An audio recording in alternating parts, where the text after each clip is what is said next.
So yun mga kabunik, anak ng titik, tapos na tayo eh. May nalimutan tayo, may TikTok reverse nga pala tayo. Tapos kukunin natin yan, sayang yun eh. Alright, so yun mga kabunit, maraming salamat po sa mga subscriber natin dyan, sumusuporta pa rin. So ngayon mga kabunit, ang kagandahan lang ngayon sa TikTok, kapag umorder kayo ngayon, halimbawa at hindi tama yung inyong items na dumating, so ano lang nyo, i-reverse lang sa inyong apps ng TikTok. Ano ba, ibabalik nyo sa seller, so i-reverse nyo, return, then sasagot naman agad yung seller. Tapos pagka sumagot yung seller, so magko-complete sa amin yun, pupunta sa amin yun, tapos pipikapin namin yung inyong parcel para ibalik natin doon sa seller. So ganun po yung mangyayari doon sa inyong return. So basta po ang pipindutin nyo sa inyong TikTok apps ay return, hindi complain.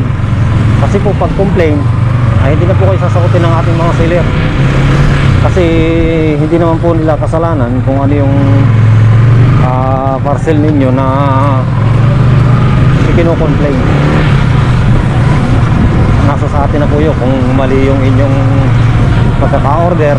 Kasi po pagka order tayo sa mga seller, lalo na kung mga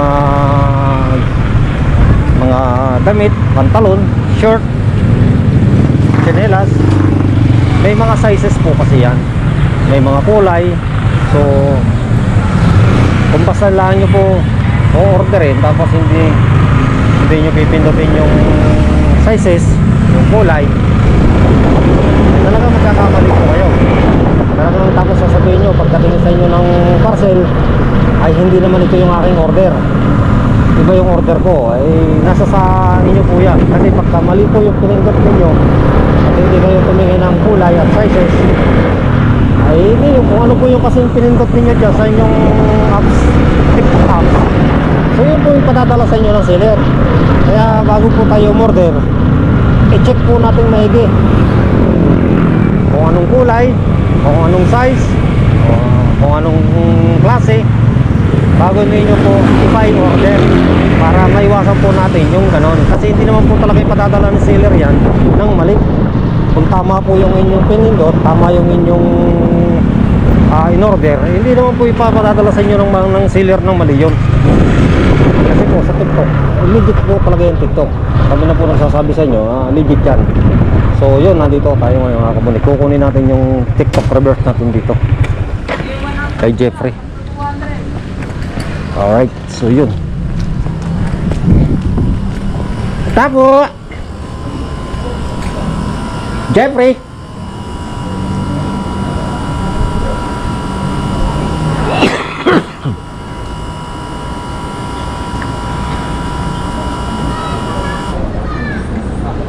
Ano yung return mo? Ha? Return mo? Yeah. Bakit? Ang laki ng pinadala niya. Naglagay pa siya ng specific Ng specific size, eh hindi rin naman nasunod. oh. Ang binili ko 2.1. Yung size niya. Ang binadala yung 2.6. So, in-reverse mo sana? In-refund? Inano ko lang. Inano mo sa seller? So, inilagay mo yung tamang order. Kasi patadala na ulit ito sa'yo ng libre na. Tinama mo na ito sana. Itama mo na ito sa seller. Para pag pinadala niya, kasi bayad nito eh. Para bigyan niya yung tamang order. Hindi ko napansin kanina, nasa akin na pala ito kanina. Pumasok na kasi sa account ko. Ito kasi yung mga reverse namin. Maganda yung pagka mga return. Oh yes, mabilis kasi yung seller. Mabilis sumagot. ba yan? Basta na ano ko Okay, siya. okay na yun. Basta kung Sa return, ano ko na siya. nailagay mo na yung tamang order eh. Sige. Hintayin mo na ito. Siguro 1 day o 2 days lang to. Darating na ito. Na, salamat. Okay, yun. Hindi. Kukuhin ko lang ito. Kasi nasa ano ko yan, nasa apps ko ito. Hindi ito mawawala. Ay, baka bukas na. Bukas yun.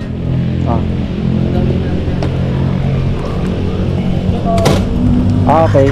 Alright. So yun mga kabulit, na pick up na natin yung ating TikTok reverse. So yun, ganun lang yun mga kabulit niya. Ang bilis. Kasi pag tama yung mali daw yung kanyang in-order, hindi yun ang pinadala na seller. Kaya i-correct lang naman natin sa seller yun para re-reply agad yung seller. O, ito na yun. So nag-reply agad yung seller, pwede nang, tapos pagka ganon, pipick upin natin yun. 1 to 2 days lang yun, darating na yun ulit. Alright, so yun lang mga kabunit. Alright, so yun mga kabunit, na-pick up na natin yung ating TikTok reverse. So ganun lang yun mga kabunit. Basta itama lang yung order. Basta maganda po yung maganda yung explanation nyo sa seller natin. Sasagot naman po agad yan, matik yan.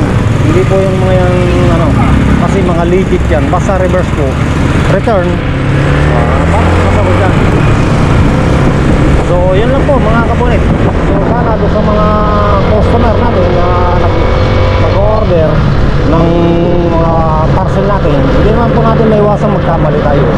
Saka wala naman po talagang perfecto sa atin. So ganun na lang po, pindutin nyo na lang, punta na lang ulit kayo sa inyong apps, tapos pindutin nyo yung yung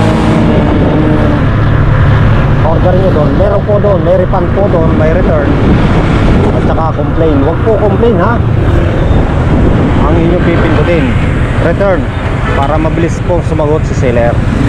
So ganun lang naman yun mga kabunit. Simple lang po.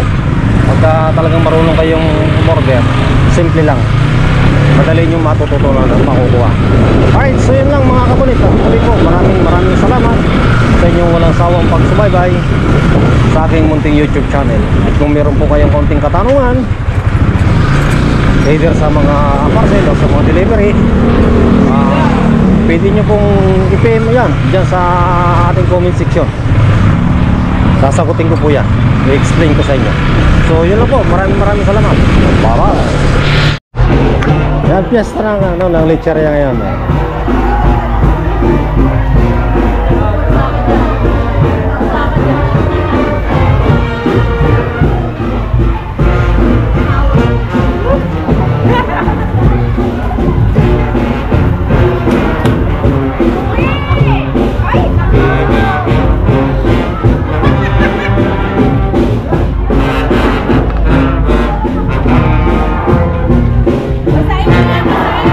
Pasain ka! Kuya!